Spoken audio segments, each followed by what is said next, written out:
আজ বিকেলে হাঁটতে গিয়ে এই গাছটার দেখা পেলাম।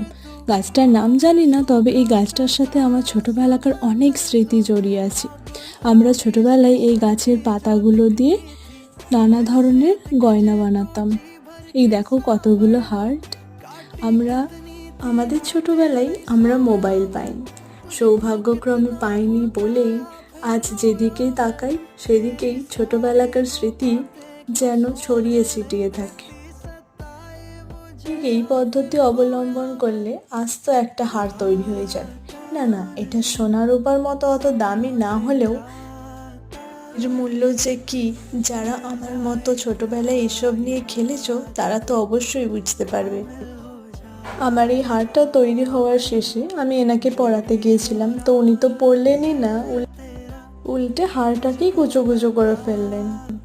চলো, বাই।